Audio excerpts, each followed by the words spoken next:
guys, welcome back to another Bums Blitz video. Excited to see you back 2 weeks in a row. That's good. I promised you I'd be making weekly videos, and here I am trying to do it. If you haven't already subscribed to this channel, please pause the video and do that right now. I'm trying to get to 100 subscribers. I'm at about 25 at the moment.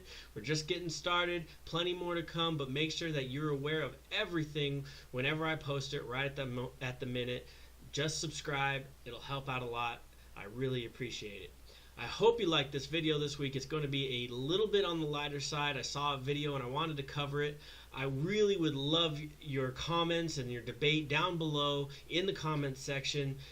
It really will be something where you could take sides, and I don't care about what you say about what I think. Just bring it to me. Give me some comments. Give me some feedback. I love to hear from you guys. Can't wait to talk to you in the comments below. Let's get started. So what happened today was Brandon Marshall issued a challenge to Antonio Brown, basically saying that if he gets more receiving yards than Antonio Brown, he wants Antonio Brown's Rolls Royce. If he loses and Antonio Brown gets more yards, then he'll give up his Porsche. He also said that he would rather race for pinks or whatever, but basically the challenge was whoever gets the most yards this year gets the other guy's car. A lot of people are laughing at this. Antonio Brown has been widely known as the best wide receiver in the game for the last couple years. He's the consensus #1 overall pick in fantasy football drafts. So people aren't really paying too much attention to this being a serious type of challenge. Even Antonio Brown has basically said, don't put it out on the internet. If you want to bet me, call me, and we'll do this. So who knows if they're even going to do it at all. All right, so let's get into it a little bit. Is this actually something funny? Or should you be laughing at the fact that Brandon Marshall is challenging the best wide receiver in the league? I don't really think it is that funny, because when I look at the two players, I find more question marks with Antonio Brown's team and his situation than I do with Brandon Marshall. There's always some sort of thing with Brandon Marshall, the way he acts, the kind of things he does off the field. But for the most part, especially in the last couple of years, he's been pretty good, especially off the field. But his play is always consistent. He's always putting up 1,000 yards. He has 100 catches almost every year. He's had a 100 catches per year, I think 6 out of 10 of his seasons, and 80 catches or more 8 out of the last 10 seasons. So that's pretty freaking consistent. Last year was his best year by far. He had 1,500 yards and 14 touchdowns, and it was in a new system with a new quarterback. He has help on this team with Decker, so the attention is not just on him like in other past years. And you look at the other quarterbacks he's had to play with. Cutler, who always fed him and is serviceable, but we all know the deal with Cutler.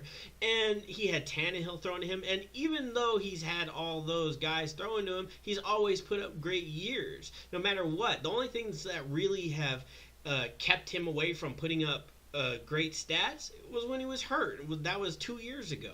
So I think that he has to get hurt for him not to do well, not to put up great numbers like he did last year. Now, on the other side, Antonio Brown's a great player. He's going to get his stats, and I'm not taking away anything from him. He should be the #1 pick in the draft. But every year, it's like Big Ben gets more hurt. That O-line gets more hurt. Right now, they've lost their star running back for 4 games. They don't have Martavis Bryant to take away anybody, so they have to rely on Wheaton to do something. They also have some other wide receivers that are unproven.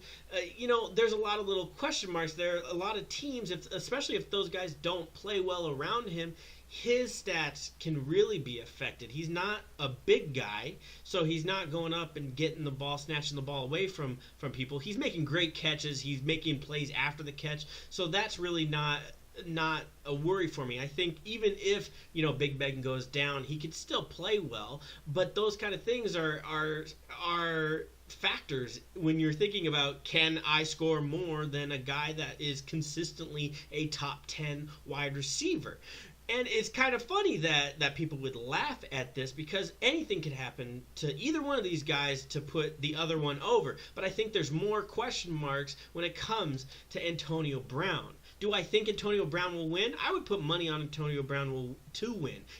Do I think that it would actually be competitive and come down to the last stretch? I really think it could. I don't think that Brandon Marshall has lost his touch. I think he could still play. So, he's not old. He's making plays. He's actually gone into camp 25 pounds lighter. I mean, there's no reason that he can't win this bet. So I wouldn't scoff at what he's saying here. All right, so that's all I got for this week's video. Hopefully you had a little bit of fun. Hopefully I stirred up something in you, and you'll go comment down below. I'd love to hear your thoughts. Tell me if you think that Brandon Marshall might have a shot, or tell me if I'm crazy and Brandon Marshall has no shot at all. Antonio Brown has it hands down. Remember, if you haven't subscribed already, I really would love it. Please subscribe, press the button down below, and that would really help me out. If you need to ask me any questions on Twitter, you could reach me at Bums Blitz. I have a website, bumsblitz.com, Facebook, Bums Blitz, fantasy football, all kinds of Bums Blitz stuff. Make sure you hit me up. Until next time, I will talk to you later.